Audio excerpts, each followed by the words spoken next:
अल्हम्दुलिल्लाह, पाकिस्तान ने फतह का परचम बुलंद किया। एक बार फिर तारीख ने देखा कि पाकिस्तान की बहादुर अफवाज ने ईमान, तक़वी, हुब्बुल वतनी और हुकमत अमली के साथ दुश्मन के गरूर को खाक में मिला दिया।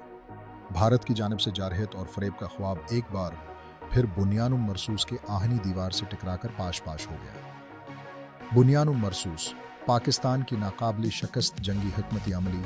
बुनियानुम मरसूस का मतलब है एक ऐसा ठोस, मरबूत और गैर मुतज़लज़ल दिफाई व जारहाना नज़रिया जो सिर्फ तोप व तफंग पर नहीं बल्कि शूर, टेक्नोलॉजी और अखलाकी बढ़तरी पर मबनी हो। पाकिस्तान ने हालिया जंग में साइबर, फफत जनरेशन वारफेयर और मालूमाती जंग में दुश्मन को शिकस्त दी। रिवायती और गैर रिवायती दोनों महाजों पर आली तरबियत याफ्ता अफवाज ने जंगी हिकमत अमली से दुश्मन के ख्वाब चकनाचूर किए।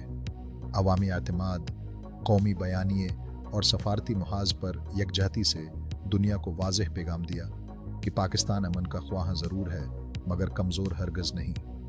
बसीरत अफरूज़ क़यादत ने बरोक़त फ़ैसले लेकर भारत को बैनुल अक़वामी सतह पर तनहा कर दिया। ये सब बुनियानुम मरसूस का ही नतीजा है। वो हिकमत अमली जो न सिर्फ फ़ौजी ताकत बल्कि शऊर, मकसद और असूलों पर कायम है। पाक फ़ौज जिंदाबाद, पाकिस्तान पाइंदाबाद।